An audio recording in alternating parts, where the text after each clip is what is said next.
La artista. Un relato de Patricia Highsmith, gentileza de Página Oscura. La artista. En la época en que Jane se casó, no parecía haber nada extraño en ella. Era regordeta, bonita y muy práctica, capaz de hacer la respiración artificial en un abrir y cerrar de ojos, reanimar a una persona desmayada o detener una hemorragia nasal.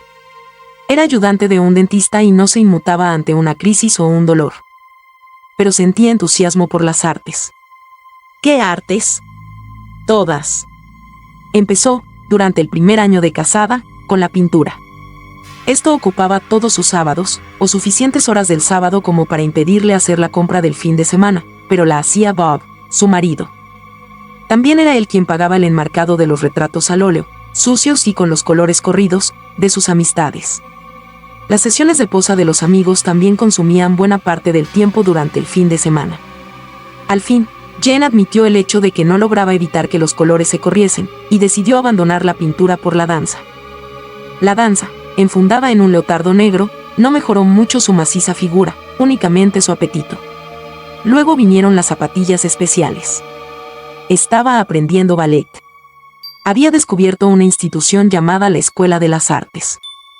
En este edificio de 5 plantas se enseñaba piano, violín y otros instrumentos, composición musical, a escribir novela o poesía, y danza y pintura. ¿Ves, Bob? Se puede y se debe hacer que la vida sea hermosa, decía Jane con su amplia sonrisa. Y todo el mundo quiere contribuir un poquitín, si puede, a la belleza y la poesía del mundo. Mientras tanto, Bob vaciaba la basura y se encargaba de que no se quedaran sin papas. El ballet de Jane no progresaba más allá de cierto punto, así que lo dejó y se dedicó al canto. Yo creo que la vida es bastante hermosa tal y como es, dijo Bob. Por lo menos, yo soy bastante feliz. Esto fue en la temporada del canto, a consecuencia del cual habían tenido que meter un piano vertical en el ya abarrotado cuarto de estar.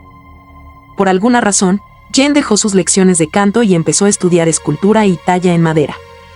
El cuarto de estar quedaba hecho una pena, lleno de trocitos de barro y astillas con las que no siempre podía la aspiradora.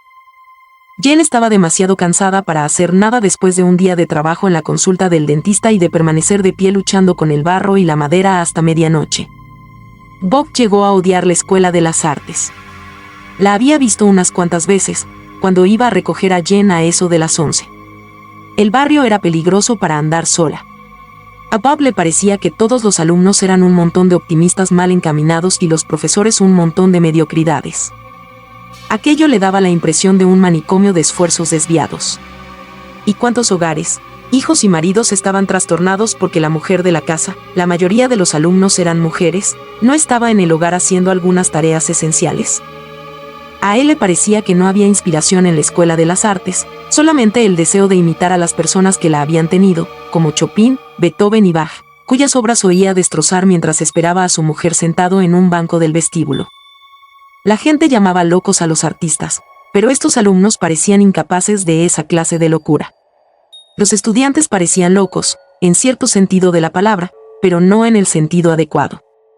Considerando el tiempo que la Escuela de las Artes lo privaba de su mujer, Bob estaba dispuesto a hacer saltar el edificio en pedazos. No tuvo que esperar mucho, pero no fue él quien voló el edificio. Alguien, más tarde se comprobó que había sido un instructor, puso una bomba debajo de la Escuela de las Artes, lista para estallar a las 4 de la tarde. Era la víspera del Año Nuevo y, a pesar de que era media fiesta, los estudiantes de todas las artes estaban practicando laboriosamente. La policía y algunos periódicos habían recibido aviso de la bomba. El problema era que nadie la encontraba y también que la mayoría de la gente no creía que fuese a estallar ninguna bomba. Debido al ambiente del barrio habían sufrido sustos y amenazas con anterioridad. Pero la bomba estalló, evidentemente, desde las profundidades del sótano, y debía ser de buen tamaño. Dio la casualidad de que Bob estaba allí, porque tenía que recoger a Jane a las 5. Había oído el rumor de la bomba, pero no sabía si creérselo o no.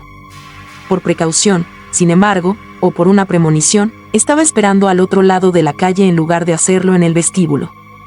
Un piano salió por el tejado, un poco separado del pianista que seguía sentado en el taburete, tecleando en el vacío. Una bailarina logró al fin dar unas pocas vueltas completas sin que sus pies tocaran el suelo, ya que se hallaba a una altura de 400 metros, y además sus pies apuntaban hacia el cielo.